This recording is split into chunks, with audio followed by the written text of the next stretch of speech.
আসসালামু আলাইকুম। প্রিয় দর্শক, গত কিছুদিন যাবৎ একটা বিষয় খুব স্পষ্টভাবে আলোচিত হচ্ছিল যে মিয়ানমারের করিডোর এবং বিদেশিদের হাতে আমাদের পার্বত্য চট্টগ্রামের যে অংশ সেইটা তুলে দেওয়া কিংবা তাদের নিয়ে যাওয়ার যে ষড়যন্ত্র, সেই ষড়যন্ত্রের কিছুটা আজ কিন্তু আমরা আবার অনুধাবন করতে পারলাম। সেটা হচ্ছে যে বেশ কিছুদিন যাবৎ এটা নিয়ে প্রতিবাদও হয়েছে। বিষয়টা হচ্ছে কি, চট্টগ্রাম যে বন্দরের যে বিভিন্ন স্থাপনা বা অনেকগুলো টার্মিনাল বিদেশিদের কাছে যে ভাড়া দিচ্ছে, সেটা নিয়ে বেশ কিছুদিন যাবতই কথা হচ্ছিল, অনেক প্রতিবাদ হয়েছে। বাংলাদেশ যুব ইউনিয়নকে সেদিন প্রতিবাদ করতে দেখলাম, তারপর অনেক বাম সংগঠনগুলো প্রতিবাদ করেছে। হয়তো বিএনপি জামাত এসব নিয়ে ওইভাবে কথা বলতে শুনিনি। যাই হোক, সেই নিউ মেরিন কন্টেইনার যেটা থেকে সবচেয়ে বেশি রাজস্ব আসে, সেটা বিদেশি দুবাই ভিত্তিক একটা কোম্পানি ডিপি ওয়ার্ল্ড, যারা লজিস্টিকের বিজনেস করে, তাদের সাথে দিয়ে দেওয়ার জন্য একটা চূড়ান্ত প্রক্রিয়া হচ্ছে।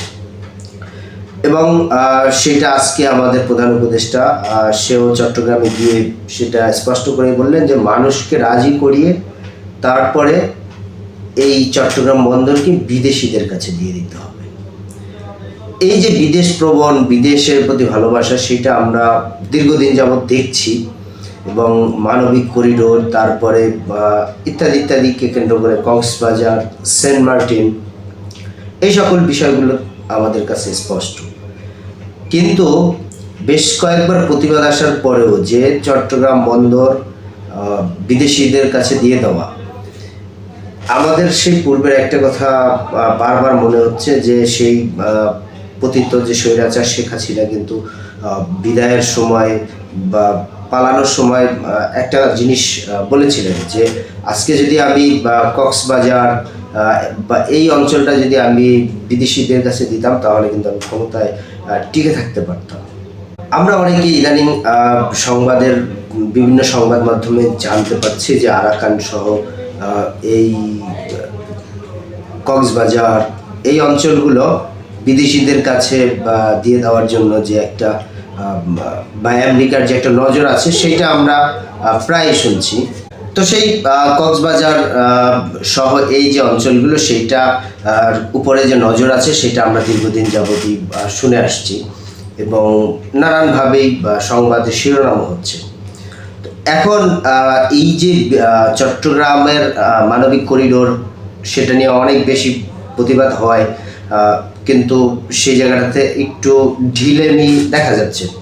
বাট এই প্রচেষ্টা কিন্তু অব্যাহত আছে। এই যে এখন বিদেশিদের কাছে চট্টগ্রাম বন্দর দিয়ে দেওয়া, অর্থাৎ বিদেশ প্রেম, এই বিদেশ প্রেম আমাদেরকে কোথায় নিয়ে যাবে, যেটা একটা কলোনি বানিয়ে ফেলবে। ইতিমধ্যেই হয়তো অনেকেই কথা সমালোচনা করছেন যে এটা অলরেডি একটা কলোনি হয়ে গেছে।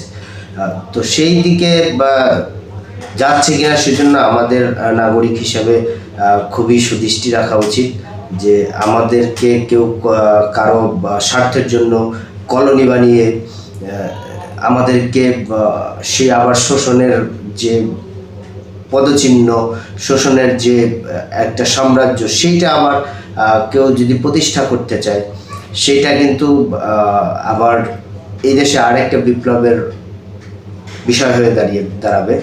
এবং সবচেয়ে আশ্চর্যের ব্যাপার হচ্ছে যে এই কন্টেনারগুলো যে ভাড়া দেওয়া হচ্ছে, তার মধ্যে অনেকগুলো, মানে 3টা হচ্ছে যে একেবারে কন্টেনার টার্মিনাল। এর মধ্যে হচ্ছে চিটাগাং কন্টেনার টার্মিনাল, যেটা সিসিটি বলে, new marine container terminal, Patenga, বিদেশিদের কাছে দিয়ে দেওয়া, সেইটা মানে আমাদেরকে খুব ভাবাচ্ছে।